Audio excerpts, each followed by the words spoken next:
Good evening and welcome to tonight's webinar entitled Wireless Work, Building Your Communication Muscles. This evening's presentation is being hosted by Transition Matters, a program through the Family Support Center of New Jersey, and presented by Greg Makeley, Director of Employment Services, the Family Resource Network. The Transition Matters website assists families and professionals in identifying resources to successfully transition your child or students with special needs to adulthood. Resources such as webinars, in-person workshops, and statewide and regional contact information are made available on this site. Before we begin, let's take a moment to go over how you can participate during tonight's web event. You each have your own control panel in the upper right-hand corner of your screen that looks similar to the one here. Use the orange arrow to open or hide your control panel. To listen to the webinar, you have two audio options to choose from: mic and speakers, and telephone. If you can't hear well using your computer speakers, you can elect to use your telephone to listen to the webinar. In order to maintain the best sound quality possible, all but the presenter will be muted throughout the webinar. If you have questions or comments, you can submit them using the questions panel. All questions will be collected and answered at the end of the webinar as long as time allows. At this time, I would like to welcome Greg Makeley.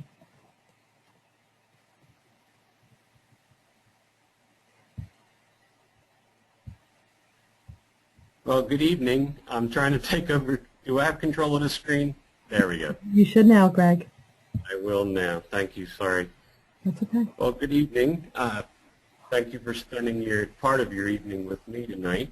I'm going to try to go over what I mean by wireless work and what wireless work, building your communication muscles, means in terms of programming for those who have developmental disabilities. My contact information is on the first slide. However, I do have more contact information to give you. I have Giselle Cardona doing this, actually doing the classes now. So she would be the contact person, and I'll give you her information at the end of our session tonight so that you can get a chance to write it down. Okay, so wireless work was an idea that I had that would help people to use social networking basically to connect with other people. So wireless work was first funded by the Kessler Foundation, and that's how it continues at the present day. Basically, what wireless work is designed to do is to set up what I call a job search network, professional skills network, or work skills network, and career advancement network. Now, in terms of, what that means, we're going to get into some of those details now. You've all heard the phrase, it's not, when you're doing job search, it's not what you know, it's who you know. And that's basically the premise that wireless work, building your communication muscles, starts out with. It's heavily involved in development of relationships. And relationships do a number of things, particularly for people with developmental disabilities. It's a very important issue. Developing soft skills, people skills, is very important to job retention for those with developmental disabilities, because often they can do the work itself, they can learn the tasks, but they don't always retain their jobs because of their inability to interact with coworkers and supervisors, and also with their they tend to, if they don't have a social arena to work out some of their social, their personal relationships, they tend to bring all of that to work with them, and then maybe perhaps do things like that are not as appropriate in the workplace. So, for instance, if they don't have a social arena in which to, date or to form friendships, they might, and work is the only world they have, they might go to work and try to develop those types of relationships in the work arena, and that doesn't always work out so well. So they need other places to form relationships. So that's another part of what we get into with wireless work. Now, what makes us different?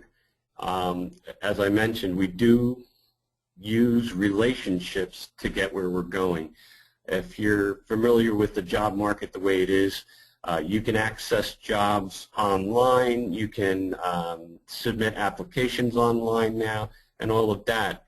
But if you do just submit your resume, or if you do just fill out an application, you're likely to be in a stack of hundreds of resumes or hundreds of job applications.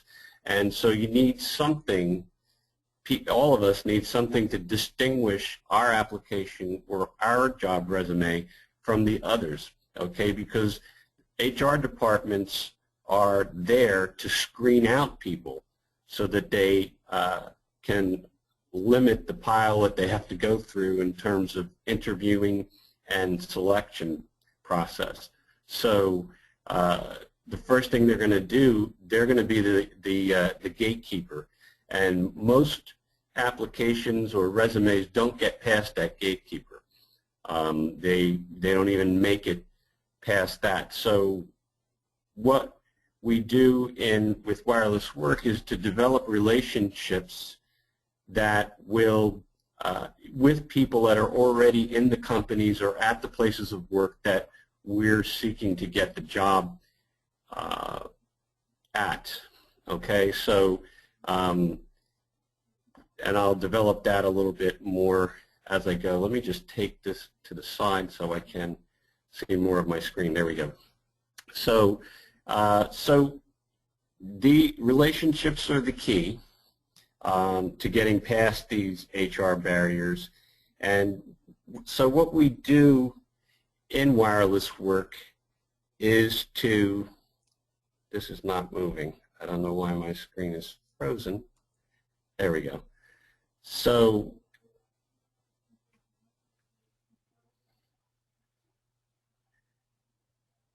what we do with wireless work is to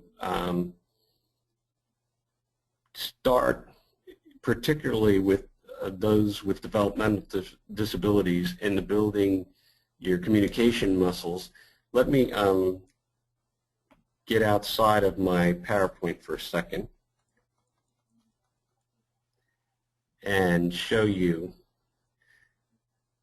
Instead of starting with building the network right away, what we do is we start talking about different things. One of the things that we start to talk about is the virtual world, what I call the virtual kingdom. So we talk about the different virtual platforms that you can use, the different web platforms. We talk about Gmail, Google+, Hangouts, and all of that. Now, the reason I use a Google platform, or we use a Google platform, is number one, it's free. Number two, it allows for people to communicate through email. It allows them to do some network forming, and it also allows them to meet online. Hangouts is actually very similar to Skype, only it has other features that you can use in Hangouts. For instance, in Hangouts, I can pull up a YouTube video if I want to show a class, the class something. I can pull that up during my presentation. I could pull up PowerPoints. I can pull up Word documents, and we can go through those together online. The next thing that we talk about that, how to use those tools to communicate with other people. The next thing that we look at is money, and how money is actually the key to their establishing some independence. It's really helpful to know why you're going to work. And we established that it is a way for an individual to get some independence in their lives, to not always have to depend on mom or dad to get money to go to a movie, for to be able to go out on a date at their own expense, to get things that they prefer to get, that if they had to ask for mom and dad to give them money for it, it might not be exactly what they want to get. If they had their own money, they would spend it differently. So we do talk about why, that would be the reason to work, is the more you work, the more control you have in your own life. Okay. We also go through the benefits piece and make people comfortable with Social Security work incentives that will allow them to go to work without losing their benefits, because a lot of parents are afraid of that, and they often discourage their children from working because they're afraid they're going to lose those cash and health care benefits. So we do go through some of that in our curriculum. Beyond that, we start to talk about, the next step is talking about your dream job. We encourage students to dream and say, tell us what they would do for work if they could do anything. If there were no limit to what they could do, if in the best possible world, what would it be that you could do if you could do anything?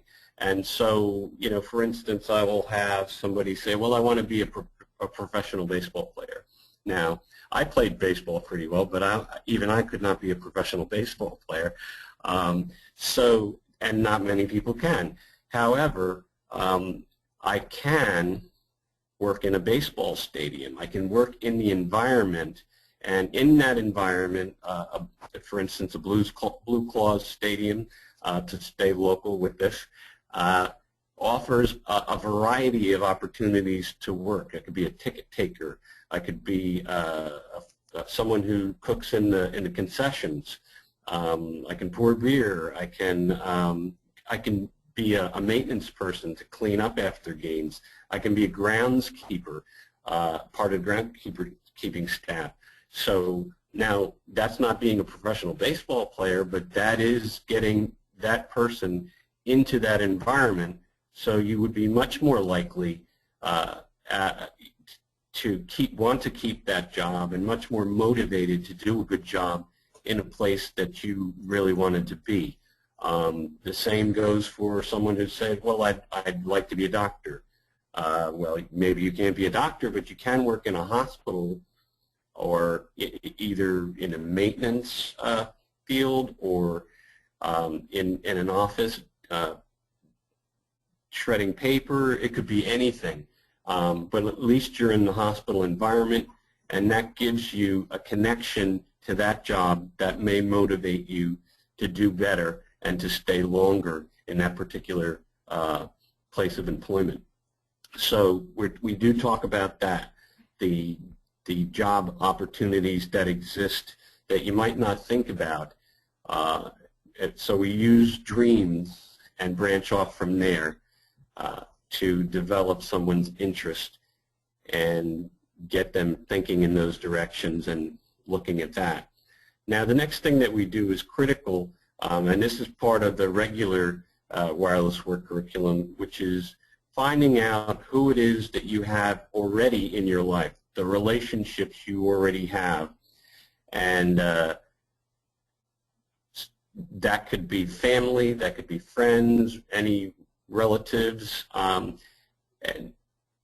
what we do there is to ask people to assess and find, tell us who those people are.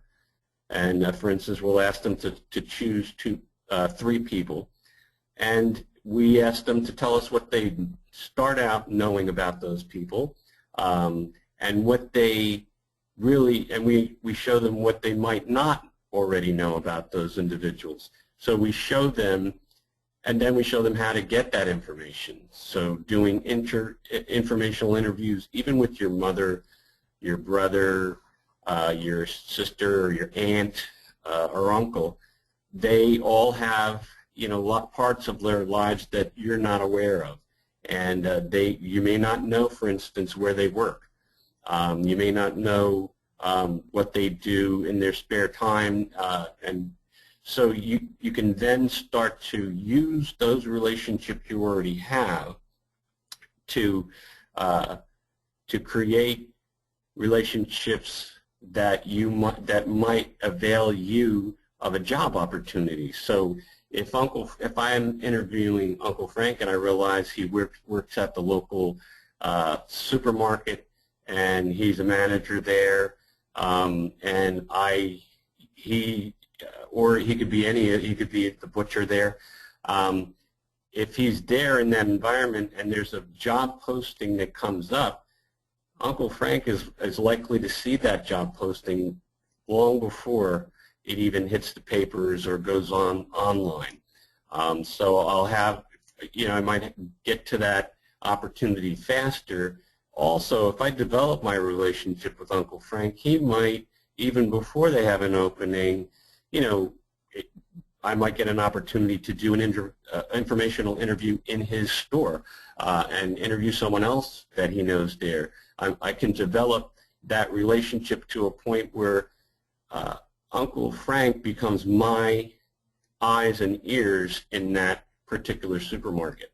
So anything, the job openings come up, or if he's talking to someone at lunch and he might have an opportunity to profile me for someone and say, hey, I have a nephew who, is interested in working in this, in a supermarket, and so he can kind of pave the way a little bit for me because he's already in that store. He already has established relationships, and through Uncle Frank, I can vicariously get reach into those relationships and establish and give myself an edge so that when that job opening comes up, they already kind of know me. I'm connected to Uncle Frank. He is the person I know, and so I might have. That's going to make my job application stand out. He'll be able to maybe vouch for my, for my quality of work. He might be able to tell them things about how honest I am and how hardworking an individual I am, and so he'll be able to paint my job application even before I get into an interview situation. So that's basically, the beauty of exploring relationships. And we do have, we give them a very simple way to ask questions, very simple questions that will give them an opportunity to get to know not only the person they're interviewing, but often when they're talking about that, they can branch off and find other people in that person's life that they might want to talk to or develop a relationship with. So it might not be Uncle Frank in the supermarket, but it might be, someone who works there who knows somebody that works at the hospital. And so maybe they can do an informational interview with that individual and start a relationship there. The Google platform allows them a place that they can actually put people in what we call relationship circles, and we help them to map those out.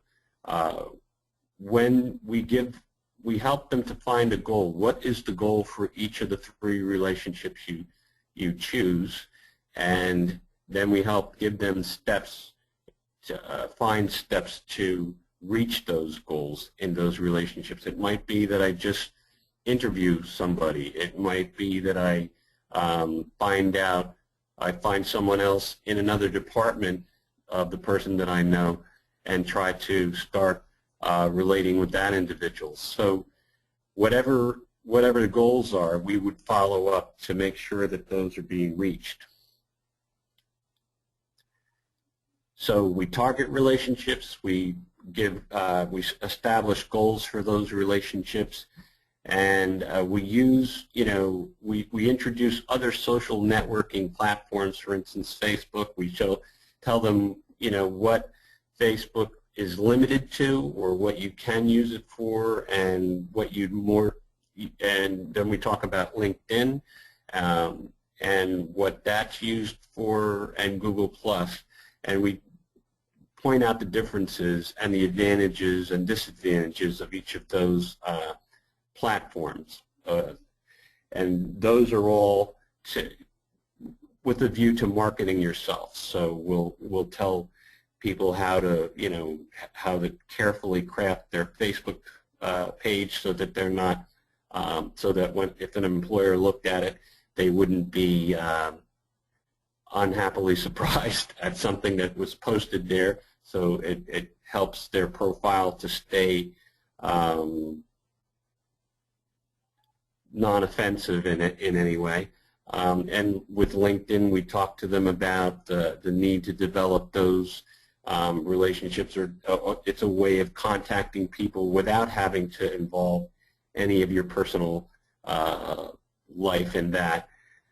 And then I already went over the Google Plus is actually the main platform for interacting in a web class, and that's how we meet. We meet over the internet in a web class. So all that's required is a computer or a laptop or an iPhone, for instance, and so you have a microphone and a camera, and you're able to participate in the classes. So these are, all of the classes. There are 16 of them. The last class goes over the Division of Voc Rehab, because people have asked that, to talk about that kind of thing. We do talk about other things. For instance, when we go over benefits with people, we'll talk about the fact that they're public benefits, and the ultimate goal would be to work their way into either private benefits, private health care, and earnings if they can do that. So as far as they can go in that direction, that we just show them the purpose of what a public benefit is. It may not be a permanent fixture in their lives, and maybe they can find their ways to substantial work and to private health care benefits. So those are some of the things we talk about when we talk about the benefits.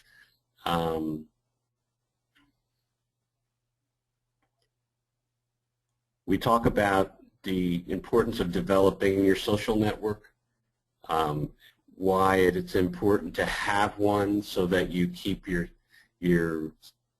private life in your private life and separate it out from your work, so that you keep everything at work professional and unencumbered by emotional issues or any of that. So we show them how to keep their work relationships going. We show them what appropriate work relationships are. We also show them how how you are able to build your profile at work, to build your reputation. Because a lot of people, once they get a job, they're thinking that's the end goal. Well, I got my job, and now that's that. And they don't realize that that's only a first step, or maybe just a first job. They don't realize that what they need to do is use their reputation, build their reputation at that job to maybe get to a better job, to a job with more hours or better pay or better benefits. And so we go over, basically we just start to take some steps towards developing a career to whatever degree we can do that. And so the development of your reputation at work does a couple of things. First of all, it is job retention, but it's also an opportunity to build your skills to begin to learn how to troubleshoot any situations that you need to correct any. All of that goes into developing a reputation that would allow a person to get a better job, get better pay, and get some private benefits. So we start to talk about that once they are working. I want to go back to my PowerPoint to just emphasize a few things.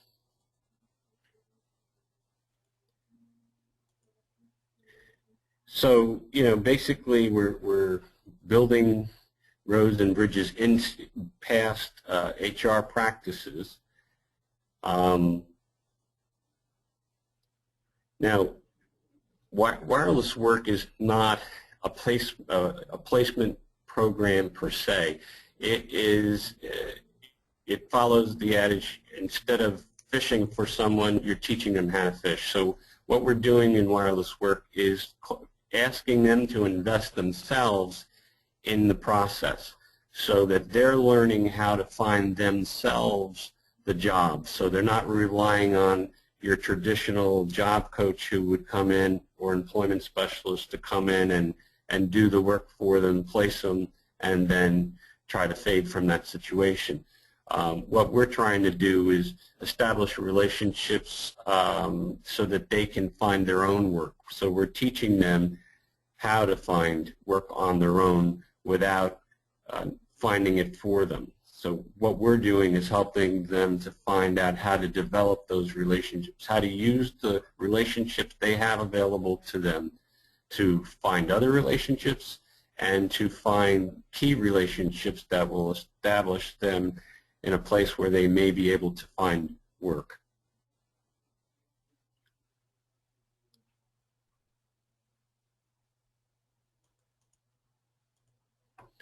So, we're not in the business of selling applicants to employers. That's not what we do. We're encouraging, and the people that we're working with, your sons or daughters, if they're in this class, will learn about how to self-advocate or how to promote their own, to do their own marketing. They're going to learn how, what they should be talking about with people, what is important to employers. That's another key topic. We go over what is the employer's perspective in terms of a job interview. What is he or she looking to see in an applicant? We go through the perspective of supervisors and coworkers at work, what they're looking for, what makes up their day and what they need from their staff in whatever workplace they're in, so that they can develop an understanding of how they fit into the workplace. So those are some other aspects that we cover, because the key to all of this is that relationships before can get you to the job and find you the job. Relationships are also key to helping you keep the job. And the better you understand the people in that relationship, the better you understand what your supervisor goes through and what that supervisor needs, what your co-workers' responsibilities are and what they need, the better you're going to understand how you fit into that puzzle, how, what it is you need to do to make your boss's day easier, what it is you need to do to solidify your relationships with your coworkers.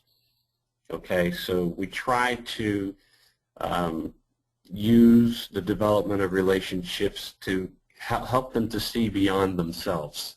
It's very easy to have tunnel vision, especially if you're a person with a disability, and you feel like you're different already than everybody else, and you feel like you're afraid to interact.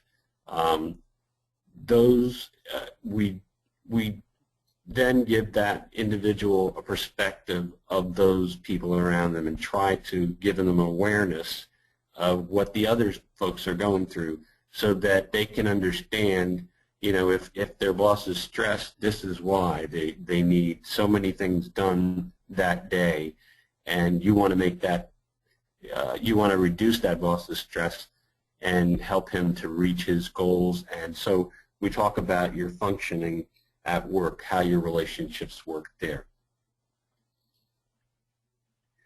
Now, the reason that we do these classes online is because they're for a couple of reasons. One is people need to know how to use electronic media.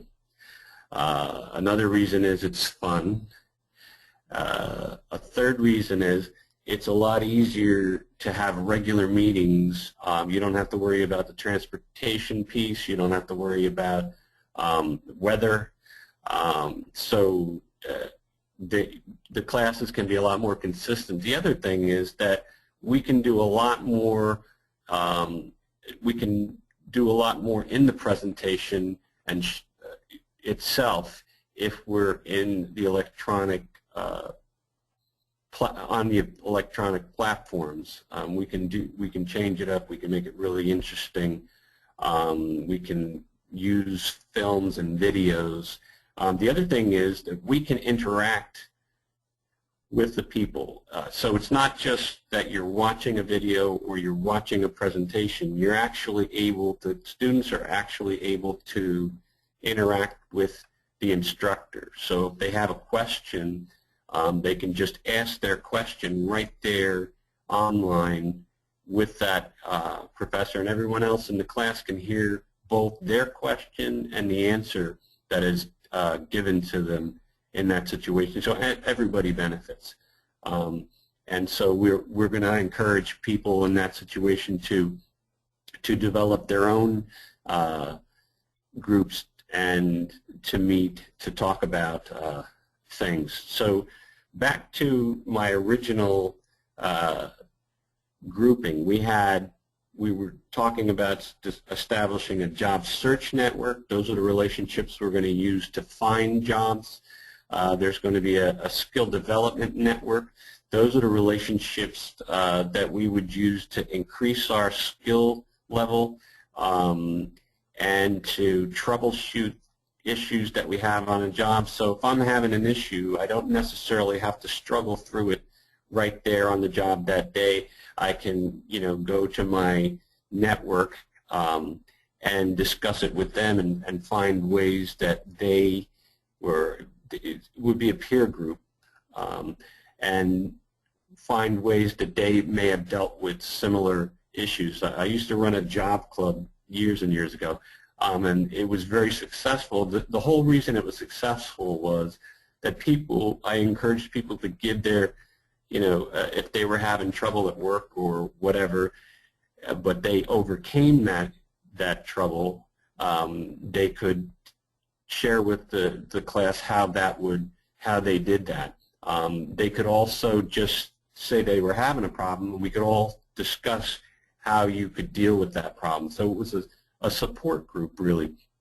And so the skill development network is really a peer group or support group that would help an individual maybe troubleshoot some issues at work or to get better at some of their work. What can I do to do this piece of my job better? So they could talk about that in that network. The career advancement network, and some of these would kind of overlap. So I could see that a skill development network, you're talking to peers in different companies or in different places of work. if you've been relating with them to try to increase your skill, you would be developing that relationship. If their company has an opening for a better job, you're going to have access to it through the individual you develop that relationship with in the skill development network. So the third network, career advancement network, might overlap with that. And so but it might not. You might deliberately go to seek out relationships for just that purpose in those other companies. If you're wanting to try to get a job, a better paying job, a job that may be more interesting or require greater skill, you might want to. And you also in your skill development network, you're finding out where you can work, what other resources you can use, what other training classes there are available, what other opportunities you need to take advantage of to better your skill, even aside from the individuals in that particular group. They can maybe turn you on to different training opportunities that they're aware of, and then you do that. So these are, you can almost see them as little workshops.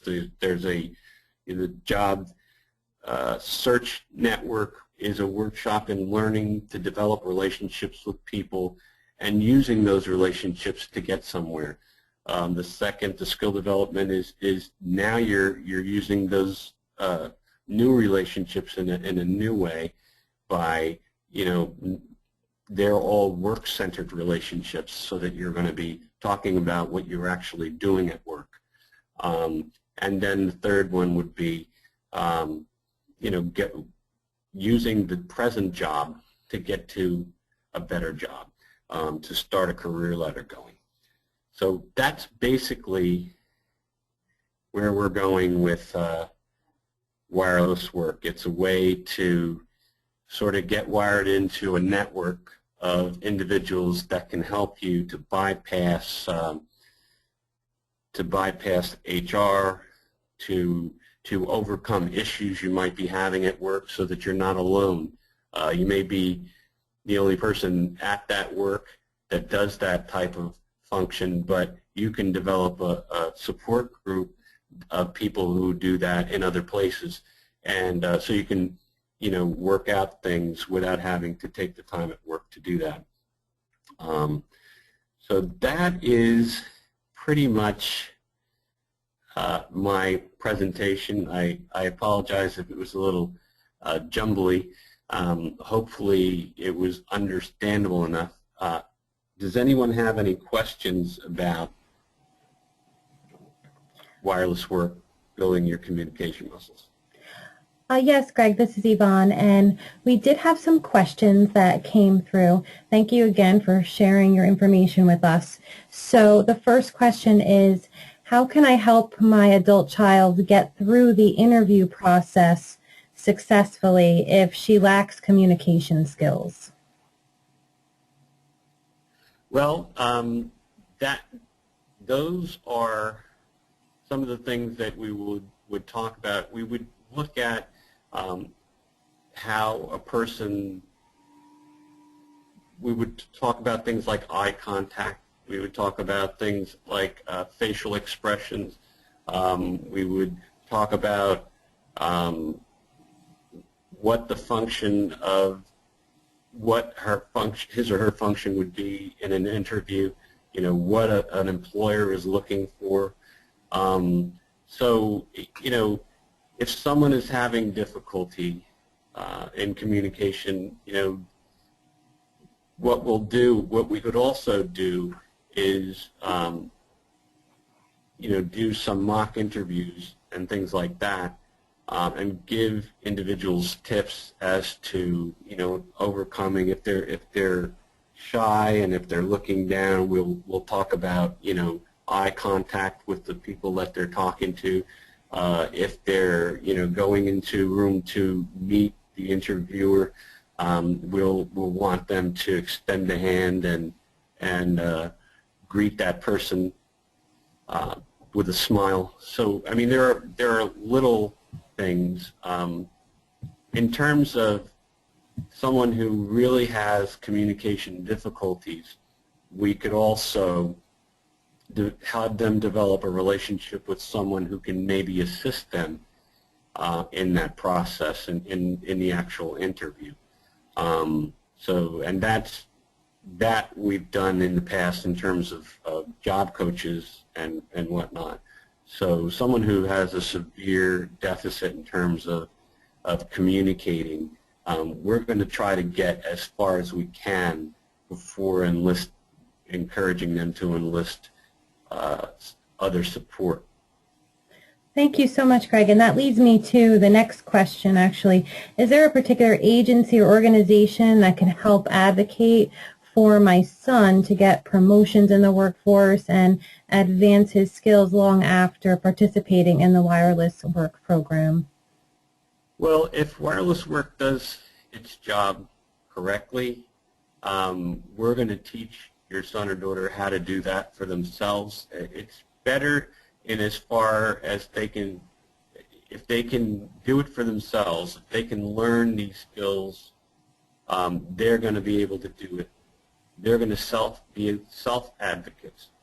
The ultimate is for them to learn how to do that themselves rather than depending on others to advocate for them. Employers are not really into having a lot of other people at work. They want the workers there. Beyond that, if they had a job coach, they probably don't want the job coach to be there very long, just long enough for them to teach the skill and then fade away, developing relationships with natural supports. So what we're trying to do, again, is to teach students to be as independent as possible, and to add ways that they can advocate for themselves. Their employers are not going to be wanting to get on the phone with parents or third parties in order to have a discussion with the person that's working right in their charge in the store or in the facility, wherever that is. They don't want to have a middleman. So what we're going to, the reason for the second network, Skill Development Network, is to give, so that they're not alone. And if they need to learn ways to advocate for themselves, they can do it there. If they need to improve their skills, they can ask questions of that peer group that will help get them there. Again, employers are not in the business they're in business. They're in business to make money. And so they're not, and that's what they should be doing. But what we're in the business of is equipping your son or daughter to do their own advocacy, to develop their own relationships, so that they're not having to call someone in to take care of it for them. That's really the crux of the program. We're teaching them how to use relationships in the proper way to get to where they're going. And we're not teaching them to depend on other people. We're teaching them how to interrelate with other people. Okay, great. And is this particular program designed for a certain age range? Well, I haven't the earliest or the youngest people that we've been starting to work with are high schoolers. They're transitioning high school students.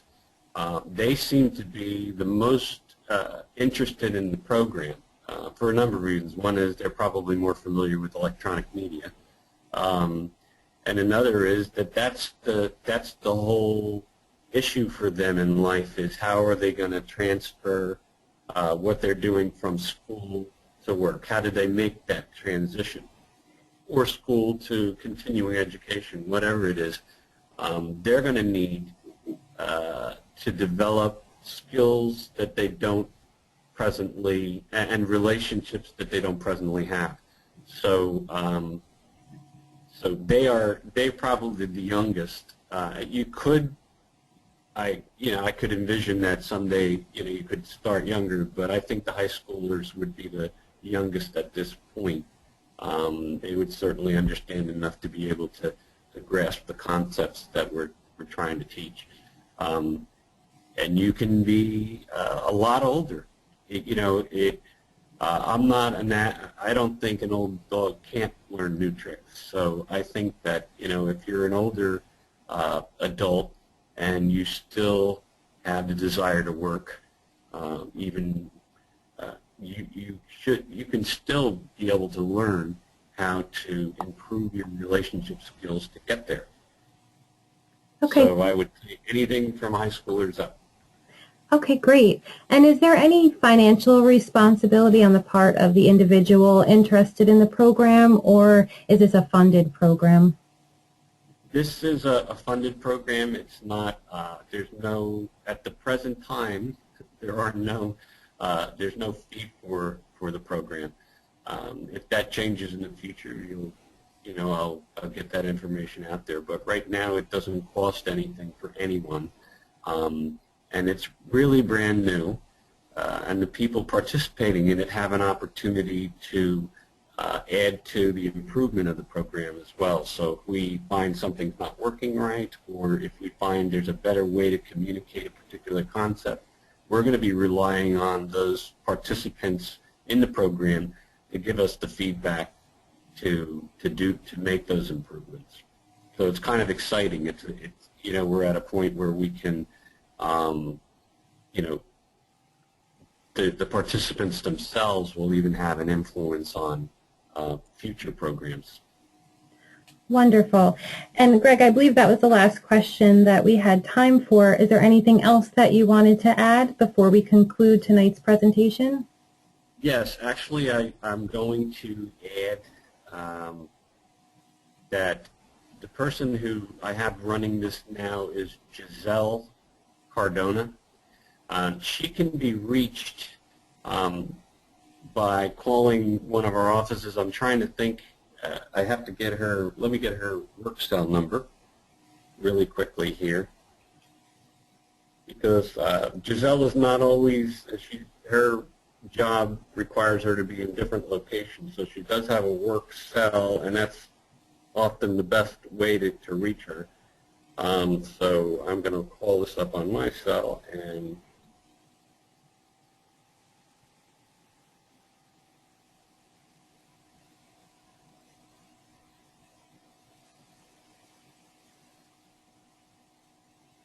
okay, and that number would be 973-214-9254. Okay, great. Well, thank you again. Thank you again, Greg. And this concludes our presentation. And on behalf of Family Support Center of New Jersey, the Family Resource Network, we'd like to thank you for attending this evening's webinar. Good night, everyone.